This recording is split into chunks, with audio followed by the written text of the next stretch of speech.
Welcome to the debate. So, imagine an AI looking at a photo of your retina, scanning a text message you sent about your lunch, and then cross-referencing both with your genetic profile to correctly predict that you'll develop diabetes in, say, 5 years. Right. Which sounds completely like science fiction. Yeah, it does. But it is actually happening right now. I mean, for all of human history, we have treated health through this very narrow, isolated lens. A cardiologist looks at your EKG. An endocrinologist looks at a fasting glucose test. It's highly compartmentalized. Yeah, it's like looking at a single puzzle piece and trying to guess the picture on the box. We've treated the human body as a collection of separate mechanical parts, largely because, well, we simply haven't had the computing power to process it any other way. Exactly. But the reality is that the human body isn't a collection of static snapshots. It is a ceaseless, integrated torrent of data. Oh, absolutely. Your heart pulses 100,000 times a day, your glucose fluctuates hundreds of times if you are wearing a continuous monitor, and there are, trillions of organisms in your microbiome, constantly interacting with the 3 billion base pairs of your DNA? And the profound interconnections between those streams have been almost entirely invisible to us. Until now. Right. Which brings us to the core focus of our discussion today. The integration of artificial intelligence in cross-referencing and analyzing multimodal human health data. We are talking about AI processing petabytes of disparate information. Everything from continuous glucose monitors and hospital imaging to bacterial DNA. Yeah, to shift global medicine entirely from reactive treatments to predictive and preventive care. If we get this right, estimates suggests this shift could potentially avert 40% of preventable deaths worldwide. Which is a monumental shift. But, it forces us to confront a massive structural question. Are we actually democratizing global health, or are we just hard-coding our existing blind spots into a much faster machine? And that is precisely the central disagreement we are exploring today. Does AI's capacity to fuse these disparate health data streams represent the ultimate democratizing force for global preventive medicine, or does its reliance on historically biased datasets and massive infrastructural demands risk exacerbating global health inequities and driving over-medicalization? Right. I take the position that AI acts as the great equalizer, turning fragmented health data into universal, actionable foresight that scales across the globe. And I come at it from a different way. I contend that the structural biases inherent in the data, combined with extreme computational hurdles, will inevitably amplify existing disparities and pathologize completely natural biological variances. So let's start with why this integration of data is such an unprecedented leap for human vitality. The core triumph here is architectural. We are moving beyond simple linear algorithms into things like multimodal transformers and graph neural networks. Which sounds incredibly dense to a lot of people. Oh, sure. To bring that down to earth, think about how humans use their 5 senses. You don't just look at a fire to know it's dangerous. You smell the smoke, you feel the heat, you hear the crackle. Your brain fuses all those different data types instantly. Multimodal AI does the exact same thing with our biology. Right. It aggregates the inputs. Exactly. It fuses what we call orthogonal data streams, meaning data types that seemingly have nothing to do with each other. By adapting vision-language models, an AI can pair an image of your retina with your genomic single nucleotide polymorphisms, or SNPs, and predict diabetic retinopathy 15% more accurately than a human doctor. Wow. 15%? Yeah. And crucially, this scales. It allows regions ranging from teeming clinics in Mumbai to remote Australian outback posts to leapfrog traditional diagnostic limits through frugal innovations. Okay, I hear you. And the algorithmic achievements are mathematically breathtaking. I will grant you that. But the biological and infrastructural foundations those algorithms rest upon are deeply flawed. How so? Well, we have to look at the reality of the data powering the supposed revolution. 80% of current training data is overwhelmingly Caucasian skewed. The tools feeding these models, like continuous glucose monitors or smartwatches, they primarily represent Western affluent populations. That is a known hurdle, yes. But it's not just a hurdle, it's a structural barrier. We're talking about deploying these models globally in a world where 3 billion people face absolute data poverty. Half the global population lacks reliable internet access. If we push this forward without addressing that foundation, we risk a very real form of AI colonialism. We risk misdiagnosing diverse populations simply because they don't fit the Western mathematical baseline. I see why you think that, but let me give you a different perspective. Let's bring this down to the individual body, specifically looking at chronic disease prediction to see how this actually plays out. Take insulin resistance. Okay. Traditional medicine catches it very late, usually when your blood work shows that your HbA1c levels have already spiked. But AI detects subtle, non-linear patterns that human clinicians literally cannot see.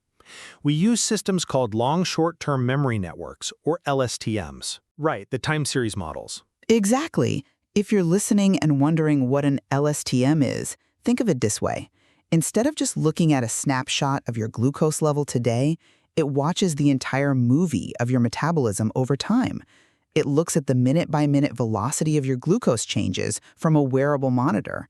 And from just 14 days of that data, it can predict your insulin resistance with 88% accuracy. But you are assuming that detecting every single minute fluctuation is inherently beneficial.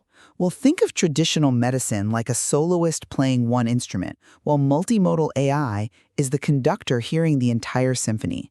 If we have ensemble AI methods like Light GBM that can look at your data and show us exactly how your midnight snacking, combined with your poor sleep architecture and your specific genetic risk score, amplifies your insulin resistance via cortisol spikes. Yeah, but, isn't that holistic view inherently safer and more precise than our current fragmented approach? I'm sorry, but I just don't buy that. Let me tell you why. I appreciate the symphony analogy, but micromanaging every biological fluctuation doesn't create a symphony. It creates a cacophony of false positives. False positives? Yes, not all insulin resistance requires pharmaceuticals. Our bodies naturally have transient metabolic shifts. If you sleep poorly one night, your glucose response changes. That is normal biology. But hypersurveillance via algorithmic scoring can trigger anxiety and push patients unnecessarily toward aggressive interventions like GLP-1 agonists, when simple lifestyle adjustments would suffice. You're taking a natural biological fluctuation and turning it into a pathology. We certainly don't want to over-medicate, but knowledge is what prevents the need for medication in the first place. But that assumes the knowledge is perfectly translatable, which brings me to the interoperability nightmare. Before your conductor can even raise their baton, they have to ensure the musicians are reading the same sheet music. Right now, health data is trapped in vastly different formats. That is definitely true. We have the EPIC system formats in the US clashing with Cerner in Europe, not to mention the completely fragmented paper and digital records in the global South. The symphony cannot be played accurately if half the orchestra is speaking a different language. Well, the interoperability challenge is very real, which is exactly why standardization protocols like FHIR, fast healthcare interoperability resources, are being rolled out globally to map those disparate formats into a universal language. But let's follow your point about the Global South. You mentioned data poverty earlier, and the logistical realities of scaling these tools to low-resource environments. Yes, because the logistical reality completely undercuts the utopian vision here. Let's look at the hardware alone. Conducting AI biomarker analysis and processing exabyte-scale multimodal data requires exascale GPU computing. Right. That is a multi-million-dollar infrastructure that most of the world simply does not have. And then look at the databases themselves. We talked about human genomic bias, but it extends to the microbiome and bacterial DNA as well. There is a 90% gram-negative skew in bacterial databases. Let's clarify that for the listener really quick. Right. So bacteria generally fall into two broad categories based on their cell walls, gram-positive and gram-negative. If our global AI databases are 90% skewed towards studying gram-negative bacteria, it means any insights, antibiotics, or therapies the AI generates are practically flying blind when it comes to a massive portion of the microbial world. Yeah, that's a fair point. And now the proposed solution to this data poverty is often generating synthetic data. Computer scientists use generative adversarial networks, or GANs, to simulate African or South Asian health profiles. But let's be clear about what a GAN does. It's an AI basically learning to forge data based on the patterns it already knows. Well, I wouldn't say forge. Mathematically simulating a biological profile based on an extrapolation of Western data is merely guessing. It is not measuring. It leaves billions of people excluded. That's an interesting point, though I would frame it differently. First, on the hardware side, the reliance on local supercomputers is rapidly becoming obsolete. I understand your concern about GPU demands, but isn't that exactly why distributed cloud platforms like AWS Outposts are being deployed right now to democratize access for labs in places like Indonesia? The heavy lifting happens in the cloud. Okay, but cloud access still requires stable infrastructure. It does, but furthermore, we are seeing incredible, frugal innovations that don't require massive computing power at the edge. Frugal innovation is great, but does it actually predict disease? Absolutely. Look at Kenya's mHealth AI via Safaricom. They are monitoring 20 million people for maternal health risks. How? Not with multi-million-dollar scanners. They've used basic smartphone motion data, literally just the accelerometer in the phone, tracking how much the mother is moving, with simple SMS-reported vitals. Wow. Yeah, the AI analyzes that tiny trickle of data and flags high-risk pregnancies. They've cut preterm births by 18% with that system. Or look at AI analyzing WhatsApp and WeChat diet posts, using natural language processing to generate early metabolic alerts. That is massive scale without massive local infrastructure. Okay, a text message system, while incredibly beneficial for basic public health, is a far cry from the multi-omics genomic sequencing you were praising earlier. It doesn't solve the core biological bias. But it represents the spectrum of AI's reach. And regarding your point on synthetic data, if techniques like SMOTE oversampling are being successfully validated on the African Genome Variation Project to balance out those skewed data sets, isn't synthetic data a highly practical, scientifically rigorous bridge over the data poverty gap? It's not just a guess if it's statistically validated. No, it is a mathematical illusion that can completely miss critical, localized biological realities. Let me give you a concrete example. Sure. The H3 Africa project uncovered hypertension genes that are entirely unique to the Yoruba people. They are rooted in deep evolutionary lineages and environmental adaptations specific to that population. In genetics, there is a concept called epistasis. It's basically how different genes interact with one another. It behaves differently across lineages. Right, gene-gene interactions. Exactly. Again, trained primarily on European genomic structures, could never accurately synthesize those unique Yoruba gene interactions because the foundational architecture of that relationship doesn't exist in the training data for the AI to learn from. Relying on synthetic bridges means we might deliver targeted cardiovascular drugs that are biologically incompatible with the patient. True equity requires localized physical infrastructure and localized sequencing, not just cloud approximations of what a Western algorithm assumes an African genome looks like. I completely agree that localized data is the ultimate goal, which is actually why I want to shift to the exact mechanism that researchers are deploying to solve both these data silos and the profound privacy concerns you're bringing up: federated learning. I believe federated learning is the ultimate solution to data sovereignty. It is certainly elegant on paper. It is revolutionary in practice. Let me break down how it works. Normally, AI needs all the data sucked up into one massive central server to learn. That is a huge privacy risk, especially with sensitive genomic or microbiome profiles. Federated learning flips that on its head. The model trains locally. Right. Think of the AI like a medical student visiting different hospitals. The student goes to a clinic in Brazil's SUS health system, learns from 50 million patient records, and then leaves. The student doesn't take the patient files with them. They only take the knowledge, the mathematical gradients.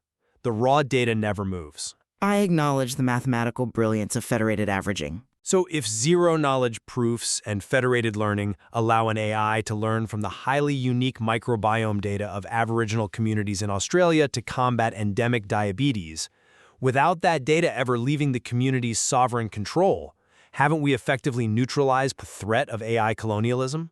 We get the diverse training data we need, we solve the Yoruba gene problem you mentioned without extracting or exploiting the data from the people? That's a compelling argument, but have you considered that mathematical privacy does not equate to equitable application? Federated learning solves the upstream data extraction problem, yes. The raw data stays local, but it does absolutely nothing to solve the downstream applications of the global model that is produced. How so?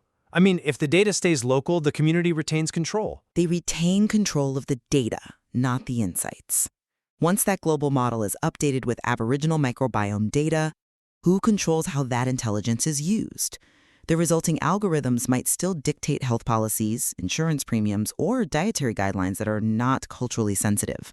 Ah, I see what you mean. Indigenous groups are actively demanding human-centered AI with absolute veto rights over how the algorithmic insights are used. Why? Because they know that a Western medical framework might use those insights to over-pathologize traditional diets and lifestyles. You can protect the data cryptographically, but if the output of the model is used to marginalize a community, the math doesn't protect them. I'm not totally convinced by that line of reasoning, because federated learning inherently allows for localized fine-tuning. The global model learns the fundamental biological patterns, like the universal laws of how a specific protein folds, for instance. But the local clinic can adjust the risk thresholds to match their community's cultural and medical context. But we aren't just talking about diabetes risk scores here. When we are dealing with multi-omics and bacterial DNA, the stakes are exponentially higher. Think about the dual-use risks. You mean weaponization? Exactly. The same AI that can optimize a bacteriophage to treat an antibiotic-resistant infection can, with a slight tweak, be used to optimize bioweapons from bacterial DNA. If you have a global federated network sharing gradients on how to make a pathogen more virulent or more resistant to drugs, privacy tech alone isn't enough to protect us. It requires strict global governance, like binding WHO frameworks, which currently lack the teeth to enforce compliance. You can have all the zero-knowledge proofs in the world, but if the insight itself is weaponized, the privacy of the training data is irrelevant. The dual-use risk in synthetic biology is undoubtedly one of the most serious challenges we face. And I completely agree that robust WHO frameworks are necessary to govern this intelligence. But we have to weigh that risk against the reality of the present. Which is what? Well, right now, antimicrobial resistance is a slow-moving global pandemic. We are currently using these AI platforms to track antimicrobial resistance via sewer DNA in real time.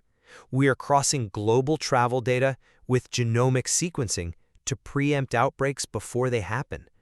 We are using multimodal AI to match tumor genomes with highly specific therapies, yielding 40% survival boosts in precision oncology. I don't deny those localized triumphs. They're amazing. But they aren't just localized. My ultimate stance is that AI's capacity to decode these petabytes of multi-omics data is an unstoppable, democratizing shift. Whether it is tracking malaria metabolic hits in flood-prone deltas using frugal smartphone tech, or using a microbiome analysis to personalize cancer treatments, we are moving toward a state of predictive global vitality.